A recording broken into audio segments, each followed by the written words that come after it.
Ration वितरण किस प्रक्रिया के तहत कैसे वितरित किया जाता है, क्या है पूरा सिस्टम? पूरा सिस्टम 2015 से इसमें बहुत परिवर्तन किया गया। सबसे पहले राशन कार्ड को ऑनलाइन किया गया।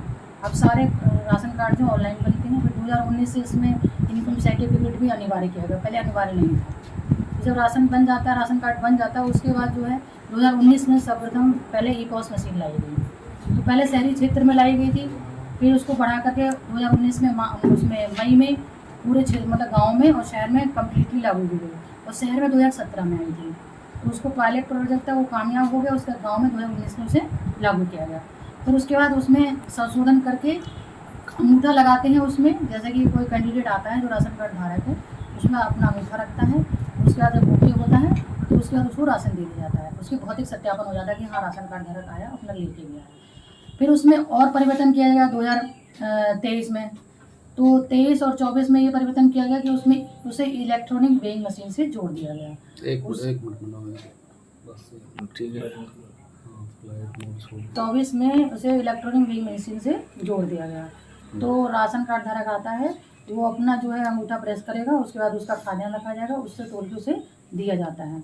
और इसके साथ ही प्रत्येक माह ये कोशिश की जाती है, पूरे साल में ये कोशिश की जाती है कि उसके जितने भी परिवार के सदस्य हैं वो अलग अलग व्यक्ति हर बार लेके जाए, ताकि सबका वेरिफिकेशन भी होता रहे कि यहाँ रहते हैं वो, या वो मृतक नहीं है, जिंदा हैं।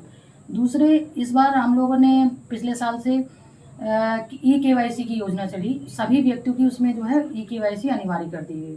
तो ई-केवाईसी के अंतर्गत हम लोग के यहाँ 83% ई-केवाईसी हो चुकी है। सिर्फ बच्चों की बची है। वो भी उसका कारण ये है कि उनके आधार संशोधन होना है, तो वो आधार संशोधन होकर उनकी भी ई-केवाईसी पूरी करा ली जाएगी। तो इस प्रकार से हमारे यहाँ जो है राशन का वितरण हो रहा है, बहुत पारदर्शी हो रहा है। अगर कोई इसमें गड़बड़ी करता है या गड़बड़ी करते हुए पाया जाता है तो उसके खिलाफ कार्रवाई की जाती है। इस बीच जब से मैं आई हूँ अगस्त 2024 से मई 2025 तक हम लोगों ने लगभग 14 दुकानें निरस्त की हैं और 5 लोगों पे एफआईआर कराई, जिसमें 2 राशन कार्ड कोटेदार पर हैं और 3 एफआईआर अन्य व्यक्तियों पर हैं जो राशन कालाबाजारी में पकड़े गए हैं। तो हम लोग कभी भी राशन कालाबाजारी कहीं पाई जाती है तो सख्त से सख्त हम लोग कार्रवाई करते हैं, उस पर एफआईआर कराते हैं। और हमने इसके इसी बीच 10 दुकानें निलंबित की और 20 कोटेदारों को नोटिस दिए।